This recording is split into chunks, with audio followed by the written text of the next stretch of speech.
আসসালামু আলাইকুম। সম্মানিত ভাইরা কেমন আছেন? আশা করি ভালো আছেন। আমি একটি হাদিসের তরজমা বলে শেষ করে দেব ইনশাআল্লাহ। আন আবি হুরাইরা রাদিয়াল্লাহু তাআলা আনহু আন্নাহু আসাবাহু মাতারুন ফি ইয়াউমি ঈদিন ফাসাল্লা বিহিমুন নবিয়্যু সাল্লাল্লাহু আলাইহি ওয়াসাল্লাম সালাতাল ঈদি ফিল মসজিদি। রাওয়াহু আবু দাউদ রাহিমাহুল্লাহু তাআলা।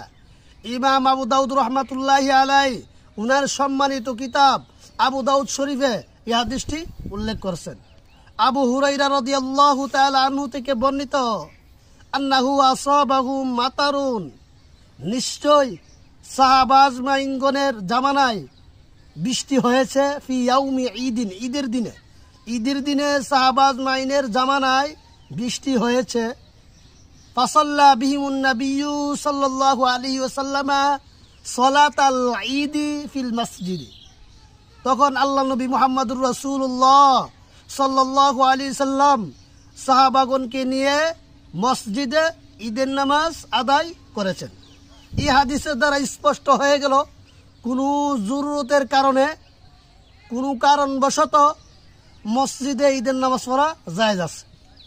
বৃষ্টি হয়েছে, একটা জরুরত, অথবা ঈদগার মাঠে জামাত হওয়া সম্ভব হইতেছে না, কোনো গুন্ডুগুল লাগিয়ে গেছে, আগুন লাগিয়ে গেছে, এবং অনেক সমস্যা হতে পারে। যে কোনো সমস্যার কারণে এই হাদিসের দ্বারা বোঝা গেল কোনো সমস্যা যদি হয় আর সমস্যার কারণে ঈদের নামাজ মসজিদে পড়া জায়েজ আছে। ভাই, ভিডিওটা ইসলামের জন্য শেয়ার করে দিবেন।